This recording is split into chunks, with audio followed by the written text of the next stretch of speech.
A state of emergency continues this morning here in eastern Washington, but some good news is finally coming through for so many people affected by the Gray Fire. After several nights of uncertainty, the majority of Medical Lake residents were able to return home last night.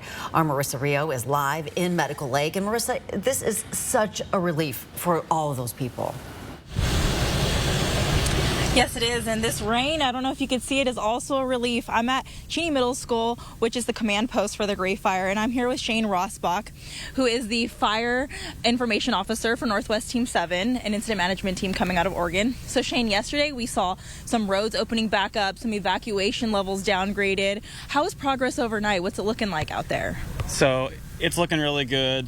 That reduction in the level 3 evacuation area, there's about 5,000 residents displaced. That opened up the areas of Medical Lake that weren't affected directly by the fire and allowed residents to get back in there. So we're really happy about that. So folks are moving back in there. On the firefighting front, things are looking really good. They're out there continuing to look for hot spots and everything.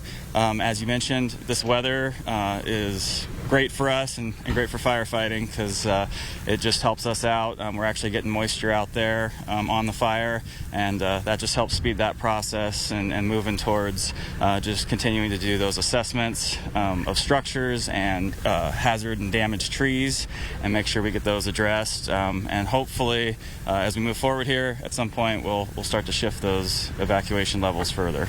And do the acres burned and structures lost, those numbers still remain?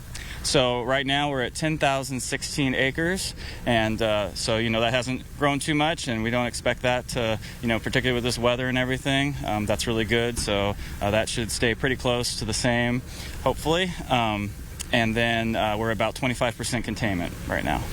Nice. And then what is the strategy moving forward with this fire? So strategy moving forward, we've got crews out and around the perimeter continuing to make sure that perimeter is secure. So just reinforcing lines, continuing to complete lines out there, and then really starting to work on the interior and those interior areas. So in the coming days, that's really the main focus, and that's what crews are working on today. Awesome. Thank you, Cheyne, for joining us today, and thank you for the update. We appreciate it. We will give you any new information as soon as we can. Reporting in Cheyne, Marissa Rio, 4 News Now.